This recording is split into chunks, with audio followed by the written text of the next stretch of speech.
Selamat datang kembali di channel Zona Visual yang selalu hadir menghibur kalian semua lewat film atau serial yang akan saya ceritakan. Sebagai bentuk dukungan dari kalian, tak ada salahnya untuk klik tombol subscribe dan like video ini sebagai apresiasi dari kalian.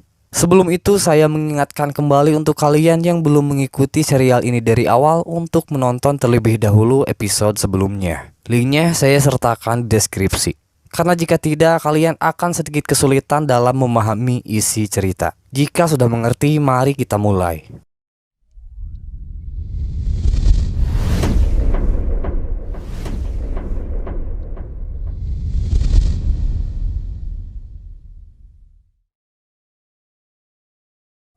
Sekembalinya dari Northumbria, Ragnar merasa sedih karena mengetahui bahwa anak yang dikandung oleh sang istri mengalami keguguran. Ia mempertanyakan sikap dewa yang telah memberikan reputasi besar untuk dirinya, yang di satu sisi dewa merenggut nyawa calon anaknya yang masih dalam kandungan. Akan tetapi ia berpikir bahwa hal itu merupakan takdir yang harus dilalui oleh dirinya. Kepada Ethelstan, Ragnar memberitahu bahwa setiap 9 tahun sekali bangsa Viking selalu mendatangi sebuah kuil di sebuah tempat bernama Uppsala, bukan Uppsala. Nah, di tempat tersebut bangsa Viking akan menghadiri semacam festival atau upacara penyembahan dan pengorbanan kepada para dewa atas semua yang telah diberikan kepada mereka. Di tahun ini, Ragnar berencana akan membawa anak-anak agar mereka tahu seperti apa upacara yang dilakukan di tempat tersebut.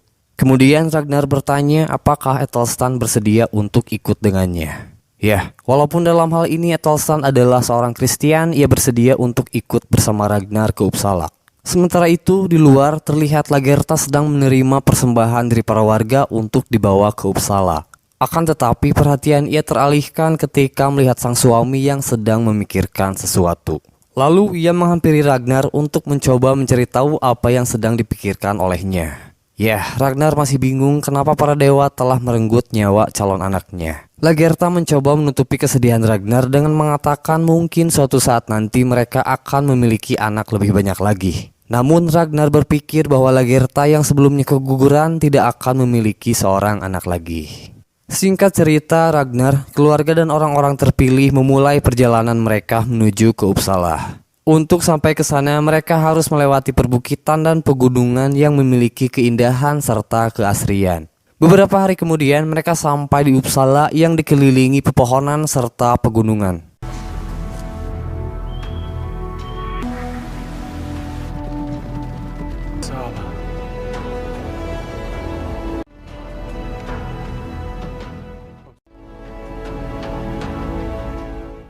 Setelah itu, mereka masuk ke dalam kuil dan mendapatkan sambutan dari para biksu yang ada di sana. Terlihat di tempat tersebut terdapat patung-patung yang menggambarkan para dewa-dewi yang mereka puja. Nah, patung yang sedang dilihat oleh Ethelstan dan Ragnar ini menggambarkan dewa Thor dan palu Mjolnirnya. Lalu, patung yang sedang dilihat oleh Lagertha ini menggambarkan dewa Frey. Di sini ia berdoa kepada dewa meminta untuk dikaruniai lagi seorang anak.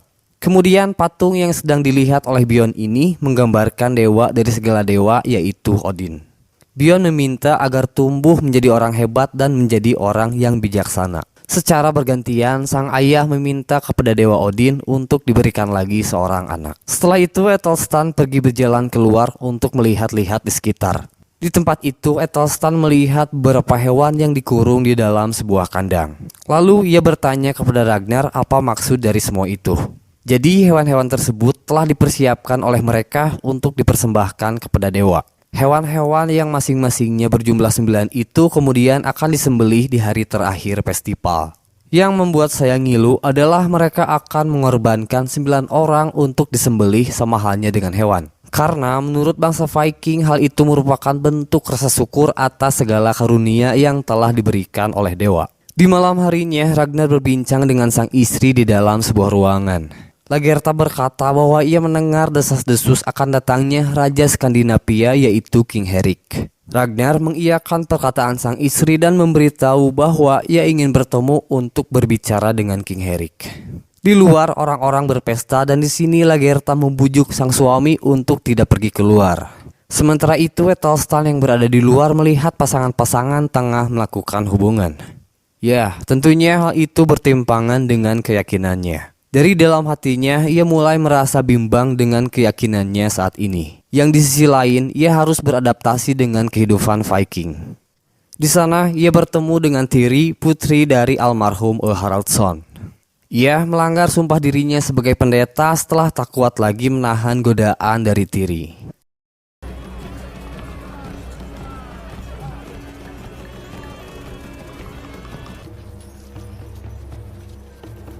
Di keesokan harinya, terlihat seseorang berambut panjang masuk ke dalam kuil kemudian membangunkan para biksu dengan melepaskan seekor ayam.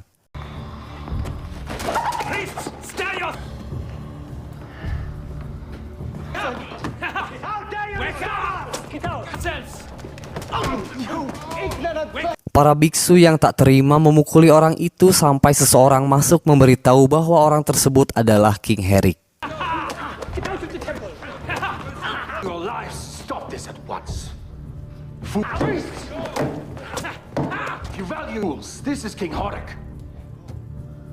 Setelah masuk ke ruangannya, King Herrick dihampiri oleh Ragnar ditemani oleh Ethelstan dan Floki.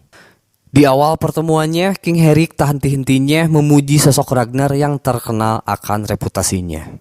Ia sangat terkesan kepada Ragnar karena telah sukses menaklukkan sebagian wilayah kerajaan Inggris. King Herrick mengakui Ragnar sebagai orang terhormat dan merasa bangga untuk bertemu dengan Ragnar. Sama halnya, Ragnar memuji balik orang yang ada di hadapannya itu karena ia mendengar bagaimana King Herrick mendapatkan gelar sebagai raja.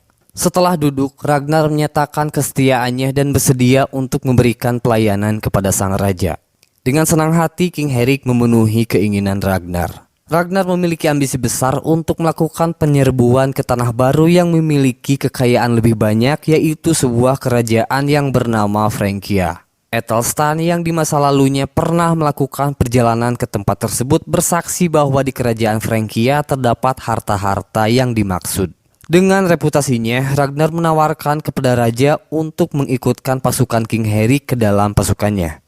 King Herrick menyambut baik keinginan Ragnar dan berkata bahwa ia sangat tertarik untuk bergabung dengan Ragnar menaklukkan tempat-tempat baru. Di tempat yang berbeda, Siggy marah kepada Rollo karena di malam sebelumnya Rollo kedapatan berhubungan dengan wanita lain. Bukannya meminta maaf, Rollo malah memaki-maki dan berkata bahwa aku adalah aku dan tak akan pernah berubah. Tidak untukmu, tidak untuk saudaraku, tidak untuk siapa-siapa. Kemudian Rollo mempersilahkan Siggy untuk pergi jika tak ingin menerimanya. Ia menambahkan bahwa Siggy akan menyesal telah meninggalkannya karena suatu saat nanti dirinya akan menjadi seseorang yang besar. Di sini Siggy memberitahu bahwa Ragnar telah menemui Raja Herrick tanpa mengajak Rollo. Dengan sedikit memanas-manasi, Siggy berkata bahwa Ragnar tanpa ragu menyombongkan kesuksesannya kepada King Herrick bahwa semua itu adalah usahanya sendiri. Kemudian Siggy menasehati Rollo untuk berhenti mabuk-mabukan dan berusaha menjadi orang yang bijaksana. Sementara itu Ragnar semakin akrab dengan King Herrick setelah terlihat bermain permainan catur bersama.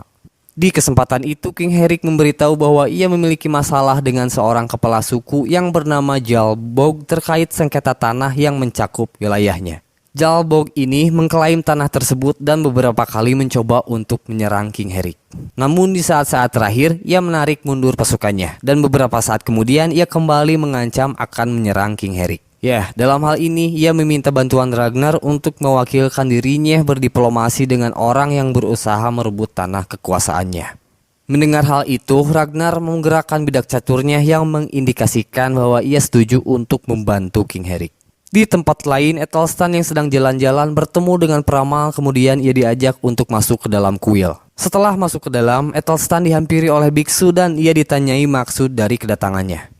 Kemudian biksu itu mengatakan bahwa ia mengetahui Ethelstan adalah seorang Kristen dan ia menanyakan kepada Ethelstan mengenai kepercayaan yang ia anut saat ini. Ya, Ethelstan mengaku bahwa saat ini ia telah meninggalkan kepercayaannya sebagai orang Kristen. Untuk memastikan hal itu, biksu tersebut meminta kepada Ethelstan untuk mengucapkan pengakuannya sebanyak 3 kali. Setelah Ethelstan mengulangi beberapa kali, sang biksu memberitahu bahwa tujuan Ragnar membawa Ethelstan datang ke Uppsala adalah untuk dikorbankan kepada dewa. Tentu, mendengar hal itu Ethelstan terkejut lalu ia menunjukkan salib yang ia genggam kepada biksu tersebut. Dengan wajah kebingungan, Ethelstan kemudian pergi meninggalkan tempat itu. Di tempat yang berbeda, Ragnar melakukan pertemuan bersama orang-orang terdekatnya untuk berbicara dengan sang peramal. Poin dari pembicaraan ini membicarakan pengorbanan tanda kutip manusia yang sebelumnya akan menjadikan Ethelstan sebagai pemberian kepada dewa.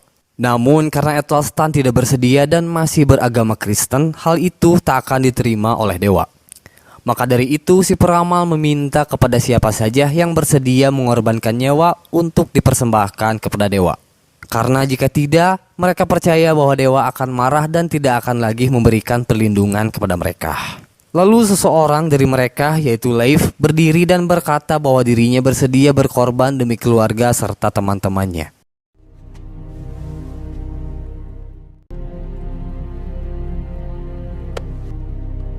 Before anyone else can claim, for the sake of my family, I desire to be sacrificed. For the sake of... Di esok harinya yang bertepatan dengan puncak festival menandakan bahwa di hari itu upacara persembahan akan dilakukan. Terlihat orang-orang yang akan dijadikan persembahan menggunakan pakaian yang berbeda dengan orang-orang lainnya. Hewan-hewan telah dikumpulkan dan upacara persembahan akan dipimpin oleh King Herrick. Kemudian salah seorang maju untuk dieksekusi. Tentu kita melihat bagaimana hal ini sangatlah tidak lumrah bila dibandingkan dengan tradisi di zaman sekarang. Rasanya hal ini sangat tidak wajar apabila persembahan kepada leluhur harus mengorbankan nyawa seseorang. Balik lagi, kepercayaan seseorang berbeda-beda tergantung bagaimana kita menanggapinya. Dan bagaimanapun ini merupakan tradisi terdahulu orang-orang kuno. Diiringi dengan nyanyian seorang wanita memperlihatkan tetesan darah yang membuat adegan terasa lebih emosional. Namun dari raut wajah orang-orang yang dikorbankan memperlihatkan bahwa dirinya memancarkan kebanggaan untuk melakukan hal itu.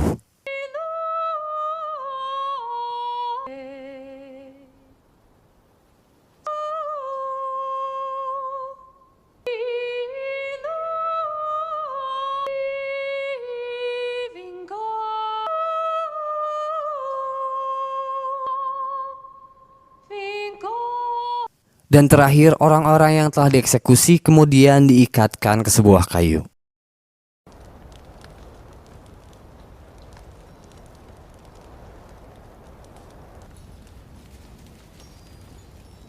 Cukup untuk episode ini dan tunggu kami di episode selanjutnya. Terima kasih telah menonton video ini sampai selesai. Assalamualaikum warahmatullahi wabarakatuh.